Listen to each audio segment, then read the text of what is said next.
Our galaxy hosts supernova explosions a few times every century, and yet it's been hundreds of years since the last observable one.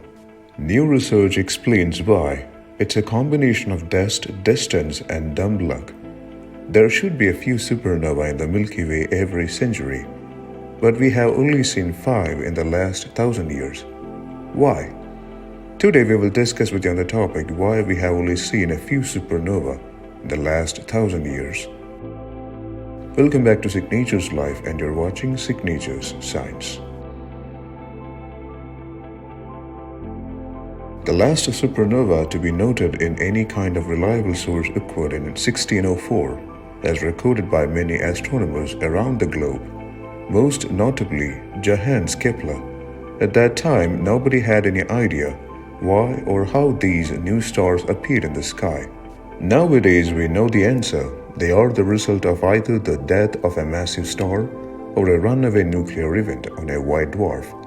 Astronomers have also been able to calculate the typical supernova event rate of a galaxy like our own, and it comes out to a few of these explosions every 100 years. But in the 4 centuries since Kepler's famed event, there isn't a single reliable eyewitness account of a new star appearing in our skies, and that's despite the fact that in those centuries, our technological ability to monitor the sky has exploded.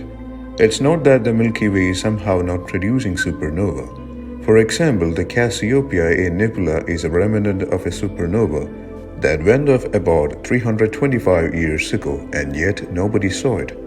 So what gives? Why aren't we seeing more supernova? According to the research, it all comes down to location, and location. Most supernova occur in the thin, star-filled disk of the galaxy, and yet that's where most of the dust is.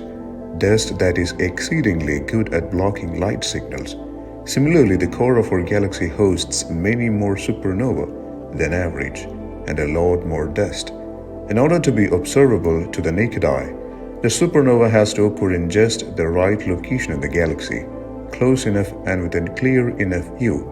Combining these effects with the estimated supernova rate reproduces humanity's written historical record of observable events. And yet, there is a catch. The astronomers' model predicts that most of the naked eye supernova should occur near the direction of the galactic center. But most of the recorded supernova don't happen near there at all.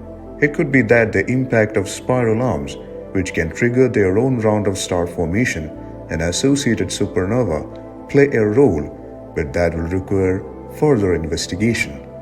So when do we get to see another light show? The researchers estimate that we have about a 33% chance of observing the next death of a massive star and a 50% chance of seeing the next destruction of a white dwarf. As to when that will occur, well, that's purely up to chance.